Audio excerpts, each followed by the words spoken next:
Hello Internet, so nice to see you. Have a look at this question. Do we need to know this though? I mean, the average guitar player really. This is a question about if we need to learn scales and mod. Do the average guitar player really need to learn scales and mod? Especially today when you go on YouTube and everybody tells you to not learn scales and mod. And everybody tells that you have to learn arpeggios instead, or chords, or hitting chord tones, and forget about the scales. Don't play scales. That's what everybody tells you. Amongst all these, me and probably other 3 people on the internet are telling you, no, sit down and learn your scales. They're useful. Do you need to learn scales and mod? Well, yes, simply because considering all the amount of emails I get, all the amount of messages on YouTube, all the amount of comments that ask me, hey Tommaso, look at this video, how do I sound this way? Oh, you just play the mod. You just play Phrygian, or you just play Lydian, maybe hit those chord notes, and people are like, no, but I don't want to learn scales and mods because I read from somebody on YouTube that you shouldn't read scale and mod. Guys, if scales and mod exist, it's because we found them useful. Now, I'm not saying that you should learn and, I don't know, go like, okay, that's G Lydian, and then just play the damn G Lydian scale up and down for hours on end. Playing it up and down will not do anything for you, okay? I mean, you can learn the pattern, but that's not actually learning it, okay? The idea is that yes, you have to learn scales and mod, but that's not just learning the patterns, okay? And indeed, the patterns you learn have only a relative importance, because you guys know I don't like much the cage system. Well, that's still better than nothing, okay? I would prefer you learn the modes with the 3-note per string system, because it's easier, because you can do more things with that. It's more intuitive once you know the trick. But if you know the cage system already, by all means, go with the cage system, whatever. The important thing is to learn those scales and modes one way or another. Now, we found them useful as musicians. We taught them, we learned them because we find them useful. Now, the problem is that a lot of people who learn scales and mode just play them up and down. And then they just get concentrated on, that's the pattern. And I need to find the pattern and move the pattern.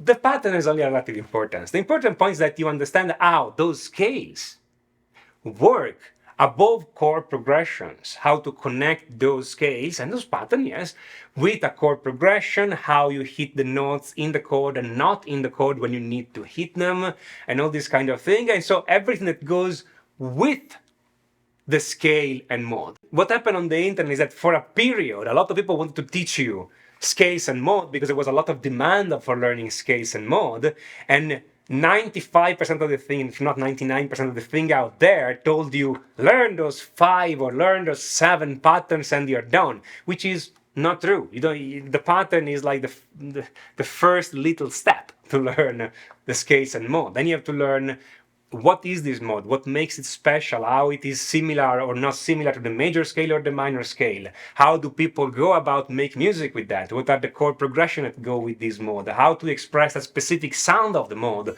on the guitar.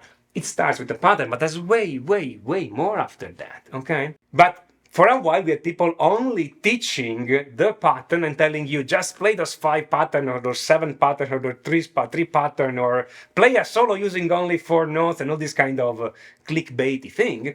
And people learned this stuff and they were not able to make any music. A small wonder here, okay, because of course they're not learning anything.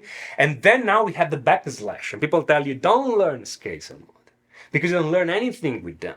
And incidentally, some of those people are the exact same people that before told you to learn the mod, and the exact same people that before sold you the course on scales and mod. It was giving you only the patterns. And I'm saying, by the way, since I don't want to talk bad about anybody, if a course is teaching you the pattern, that's great. The important point is that it doesn't stop at the pattern. The pattern must be there somewhere. Otherwise, I mean, you need to know where to play them on the fretboard. So now we have the backslash, and everybody's like, don't learn scales and mode, don't learn the pattern, forget about this, don't talk about Lydian, just think about the chords and the progression, and that's the opposite mistake, okay, guys? The thing is that doing only the pattern doesn't work. Doing without completely the pattern and just trying to do the other skills doesn't work either. You need to learn both things. It's actually easier to learn both things because you get some instruction on everything you need to do, as opposed to have to guess for the half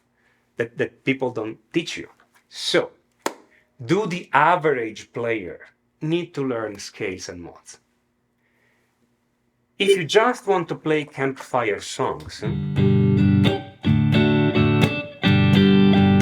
no, you don't have to learn scales and modes. I mean, it will be useful because you can write, if you want to write songs more interesting for progression, but you don't have to. If you are soloing and you're soloing only in the blues style, you probably don't have to learn scales and modes, though knowing a bit of Mixolydian and Dorian will help you, but you can get by without.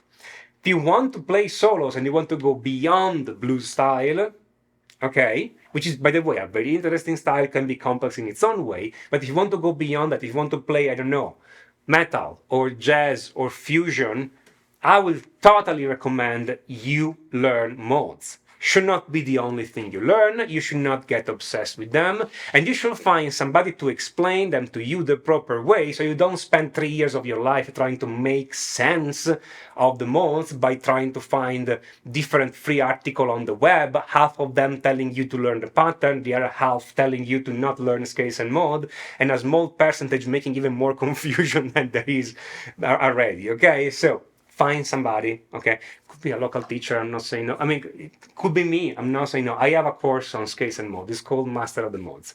If you cannot find anybody close by that is competent or that you trust, come and take this course. If you have questions, write me an email. Does it have to be my course? It doesn't have to be my course. Just find somebody that is competent, okay? I'm saying this for you because it's gonna save you a lot of time. Scales and modes are not hard, but they are confusing at first if you don't have somebody guiding you and telling you what to do. Once you've learned them, they're super easy. It's just automatic to play in any kind of mode, and create any kind of sound. If you want to create Lydian sounds, they come out. If you want the Mixolydian sound, you know exactly what not to hit, and so on and so forth. So they're not hard. But most people need some help, and honestly, if I could have had more help when I learned them, I would have spent way less time in learning them. If you find a teacher that tells you to not learn scales and modes, period, go away. Go away. That's not a good teacher for you. If they're telling you you're not ready for them, that could be true or not. They're telling you they're gonna do in future, that could be true or not. But if they tell you no, you don't need scales and mode, yeah, just go away. The same is true if you find a teacher telling you learn those patterns and then you're done, go away. Okay? Find somebody competent. So do the average person need to learn that? It will make your life much easier and you will be able to do much better music. If that is worth for you investing a little bit of time, yes, learn scales and mode. If instead you want to play only campfire song, which is a great goal, or play only blues, which is a great goal, or do other things that do not require the scales and mode, well then of course you don't have to learn them. That's the answer. This is Tommaso Zilli, musictheoryforguitar.com, and until next time, enjoy!